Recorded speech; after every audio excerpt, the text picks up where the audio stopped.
Well, it's a little more than halfway through January. Are you still sticking with your resolution? Based on recent polls, most aren't. But that doesn't mean you give up altogether, especially if weight loss is a goal.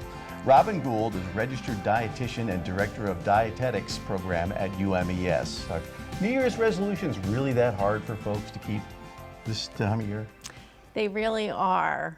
According to Time magazine, by February, as many as 80% of people aren't able to stick to their resolutions. Wow. And as few as 8% are able to stick to them throughout the year. That's a pretty low amount. Yeah, so what are the most common resolutions? For 2024, the most popular resolutions for this year are improved fitness, improved finances, improved mental health, to lose weight, and a better diet. So what do you recommend to people to keep your resolution and kind of incorporate it into your daily life?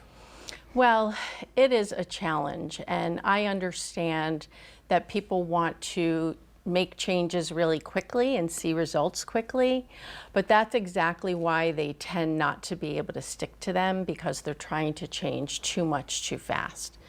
So I would recommend taking a little bit of a different approach this year and looking at it not as a resolution, but as an evolution, a process of change that takes place over time.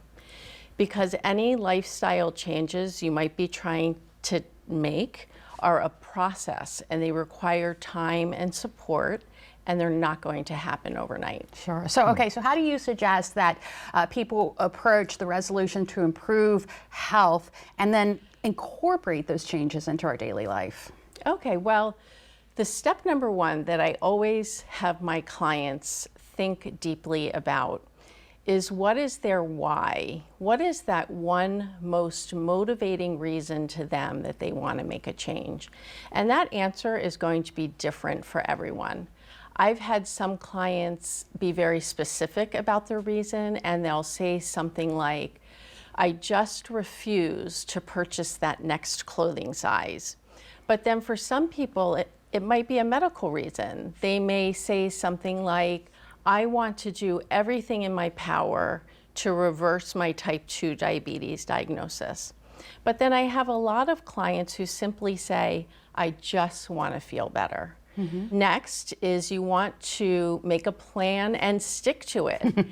How are you going to stick to it? You're going to do that by making sure that your goals are realistic. If they're not realistic and personal for you, they're not going to work.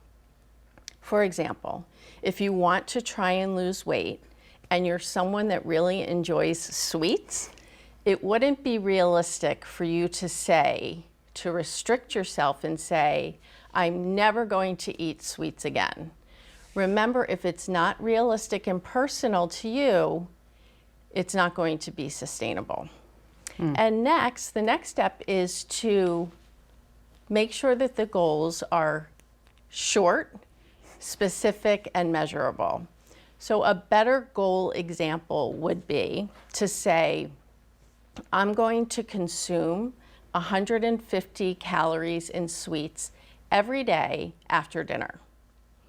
That's realistic, because you're not depriving yourself, you're eating sweets every day, but it's a specific and measurable goal. And you can have that goal for as long as you like.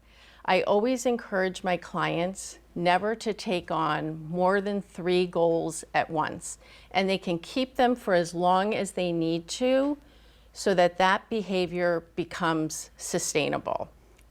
Nice. I think a lot of the problem is people bite off more than they can chew, really, as far as doing too many things at once, like Absolutely. You said. That's exactly what happens. So what kind of support is available for folks to make these sustainable changes? I would recommend that you tell a family or a friend what you're doing, and it's always better to have some support. It makes it a little bit easier if you have someone to share your successes and your challenges with. And who knows, maybe they want to join the journey with you.